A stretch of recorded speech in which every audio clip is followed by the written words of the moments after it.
शाहरुख खान के बेटे के पास 5 ग्राम ड्रग्स मिली तो टीवी चैनलों पर 1 महीने का तमाशा आपको याद होगा। लेकिन ये वही गुजरात है जिसकी मुद्रा पोर्ट पर हजारों हजार करोड़ रुपए की ड्रग्स पकड़ी गई और आज तक कोई बात करने को तैयार नहीं है, कोई मीडिया बात करने को तैयार नहीं है, कोई एजेंसी जांच करने को तैयार नहीं है। आखिर सड़कों की हालत ऐसी है कि सड़क पे चलिए तो पता ही नहीं चलता कि आप सफर कर रहे हैं या आखिरी सफर कर रहे हैं। मैं तो गुजरात में खड़ा हूं। मैंने तो वो मंजर भी पिछले दिनों देखा कि जब 141 से ज्यादा लाशें बिछी थी, कांग्रेस के तमाम कार्यकर्ता पानी में उतर उतर करके लोगों की लाशें निकाल रहे थे, परिवारों के साथ खड़े हो रहे थे। लेकिन उसी वक्त इस देश का हाकिम एक दिन में 3 बार कपड़े बदल करके ट्रेनों को हरी झंडी दिखा रहा था या उद्घाटन कर रहा था। भाजपा की सरकार ने 2 बार आपकी कमर ऐसे तोड़ी कि आप उठ नहीं पा रहे। आप याद करिए वो दिन आज से 6 साल पहले का, जब रात के 8 बजे टीवी चैनल पर महामहिम नमूदार हुए और उन्होंने कहा, भाइयों बहनों, सरकार है, मुझे तो उनके मुख्यमंत्री का नाम तक नहीं पता, मुझे क्या पूरे देश को नहीं पता, आपको भी नहीं पता होगा। जो पिछले वाले थे उनको क्यों बदला गया उन्हें आज तक नहीं पता, विजय रूपानी जी को। जो नए वाले हैं उन्हें क्यों बनाया गया ये उन्हें भी नहीं पता। इस बार उन्हें पता है कि गुजरात बदलने जा रहा है।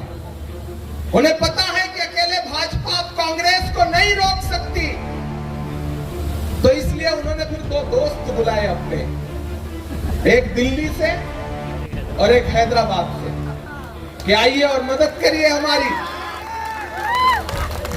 गुजरात वालों, जिस गुजरात मॉडल का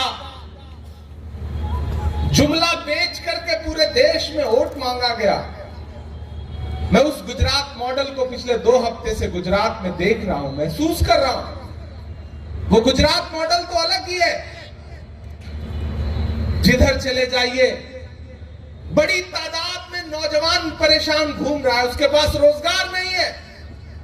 देश को 2 करोड़ नौकरियां हर साल देने का दावा करने वाले प्रधानमंत्री जी के अपने राज्य गुजरात में जब नौजवान नौकरी लेने के लिए पर्चा भरता है, पेपर देने की कोशिश करता है, तो एग्जाम से पहले पेपर लीक हो जाता है। यह है इस गुजरात का सच। वो गुजरात जहां शराब बंदी है, वहां एक साथ 50 से ज्यादा लोग जहरीली शराब पीने से मर जाते हैं और मीडिया में चर्चा तक नहीं होता। यह है सच। वो जो मॉडल जिसका दावा किया गया पूरे देश में, उसका सच ये है कि लोग महंगाई से परेशान हैं। शाहरुख खान के बेटे के पास 5 ग्राम ड्रग्स मिली तो टीवी चैनलों पर 1 महीने का तमाशा आपको याद होगा। लेकिन ये वही गुजरात है जिसकी मुद्रा पोर्ट पर हजारों हजार करोड़ रुपए की ड्रग्स पकड़ी गई और आज तक कोई बात करने को तैयार नहीं है, कोई मीडिया बात करने को तैयार नहीं है, कोई एजेंसी जांच करने को तैयार नहीं है। आखिर कौन ला रहा है गुजरात में इतने ड्रग्स? किस मुख्यमंत्री, किस मंत्री के इशारे पर गुजरात को नशे का अड्डा बनाने की साजिशें रची जा रही हैं? यह है इस गुजरात मॉडल का सच। मैं तो जब सुनता हूं कि गुजरात गुजरात, मैं इन दिनों 2 हफ्ते से घूम रहा हूं। सड़कों की हालत ऐसी है कि सड़क पे चलिए तो पता ही नहीं चलता कि आप सफर कर रहे हैं या आखिरी सफर कर रहे हैं। गड्ढे इतने हैं कि पता ही नहीं चलता कि सड़कों में गड्ढे हैं या गड्ढे में सड़कें हैं। यह है इस गुजरात मॉडल का सच। और ऊपर से आज तो आदरणीय प्रधानमंत्री जी ने एक जगह भाषण देते हुए कहा कि कांग्रेस ने गुजरात को बर्बाद कर दिया। आदरणीय प्रधानमंत्री जी, मैं आपकी याददाश्त जानता हूं अच्छी है, फिर आप ये क्यों भूल रहे हैं कि पिछले 27 साल से गुजरात में आप ही की सरकार है? और अगर 27 साल में सरकार होने के बावजूद आप इस गुजरात को नहीं सुधार पाए, तो फिर ये तो फेल्योर आपका है। मैं सूरत में खड़ा हूं, ये व्यापारियों का शहर है, यहां कारोबार करने वाले लोग हैं, किसी सरकारी रहमो करम पर पलने वाले लोग नहीं है। ये अपने हुनर से, अपनी मेहनत से, अपने पसीने से अपने बच्चों के लिए रोजगार कमाने वाले लोग हैं। लेकिन केंद्र सरकार ने, भाजपा की सरकार ने 2 बार आपकी कमर ऐसे तोड़ी कि आप उठ नहीं पा रहे। आप याद करिए वो दिन आज से 6 साल पहले का, जब रात के 8 बजे टीवी चैनल पर महामहिम नमूदार हुए और उन्होंने कहा, भाइयों बहनों, आज से 500 और 1000 के नोट रद्दी हैं, नोटबंदी कर दी एक झटके में।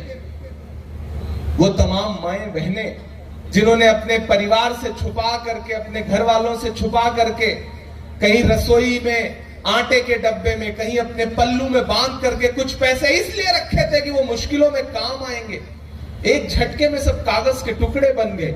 और उसका हासिल क्या रहा उस नोटबंदी का? मुझे आज भी याद है बैंक की लाइनों में लगी हुई वो कतारें, जिसमें 100 से ज्यादा लोग बैंक की लाइनों में लगे हुए अपना दम तोड़ गए। किसी की कोई जवाबदेही नहीं।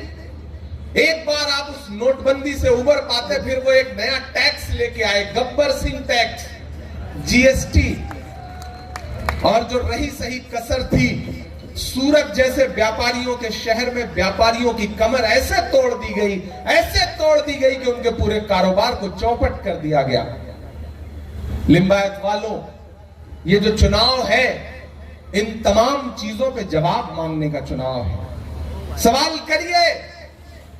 मैं तो गुजरात में खड़ा हूं, मैंने तो वो मंजर भी पिछले दिनों देखा कि जब 141 से ज्यादा लाशें बिछी थी, कांग्रेस के तमाम कार्यकर्ता पानी में उतर उतर करके लोगों की लाशें निकाल रहे थे, परिवारों के साथ खड़े हो रहे थे।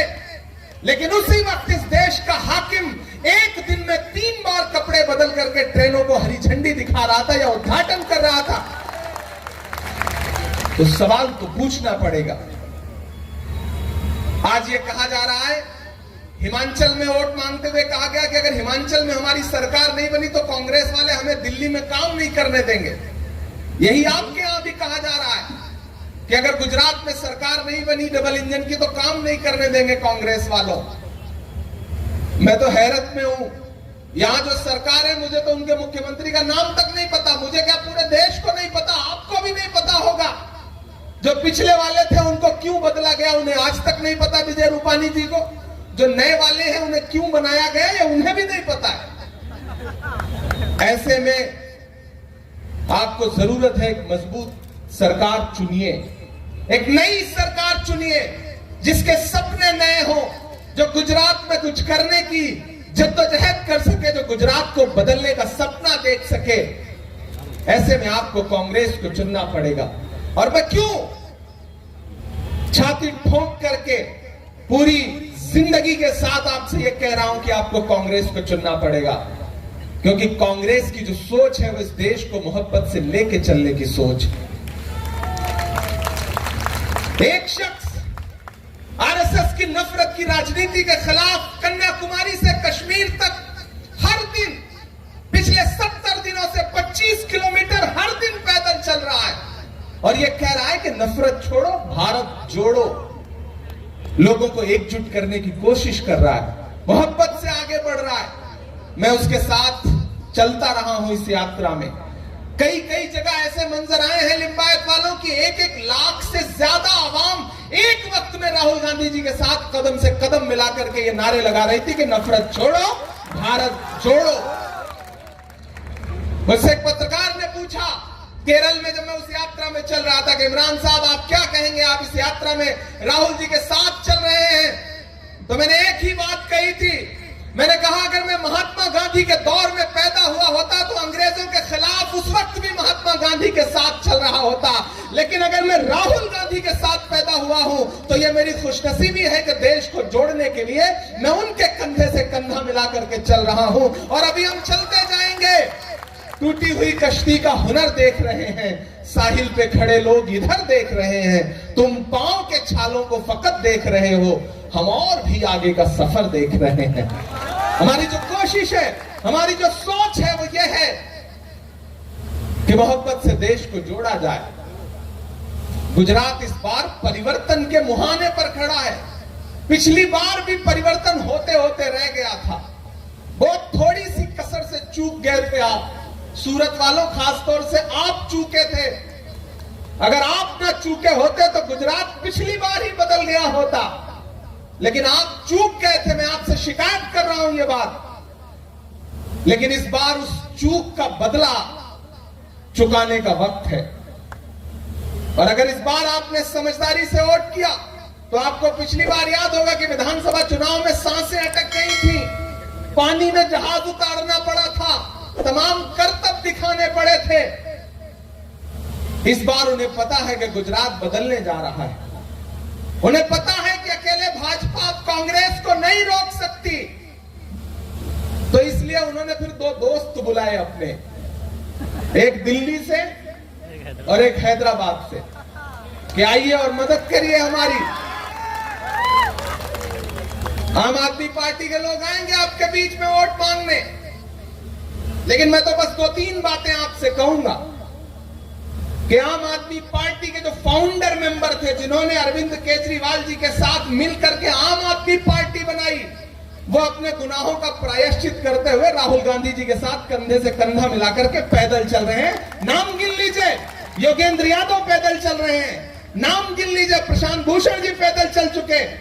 उनके साथ के कई सारे लोग ये कह रहे हैं कि हमसे गलती हुई, हम पहचान नहीं पाए आरएसएस के छोटे रिचार्ज को, हमसे गलती हुई, हम इसलिए आपके भी साथ आए हैं कि हम उसका प्रायश्चित कर सकें। तो मैं आपसे ये कहना चाहता हूं कि पिछले कुछ महीनों से पंजाब में आम आदमी पार्टी की सरकार है, लेकिन आपने देखा होगा कि वो पंजाब जो अमूमन अपनी खेती के लिए, अपनी हरियाली के लिए, अपनी खुशहाली के लिए जाना जाता था, जब से आम आदमी पार्टी की सरकार बनी है वो बंदूकों की गूंज के लिए जाना जा रहा है, हत्याओं के लिए जाना जा रहा है। खुलेआम खालिस्तानी समर्थक वहां नारे लगा रहे हैं, पोस्टर लगा रहे हैं, और आम आदमी पार्टी की सरकार वहां चुप बैठी है।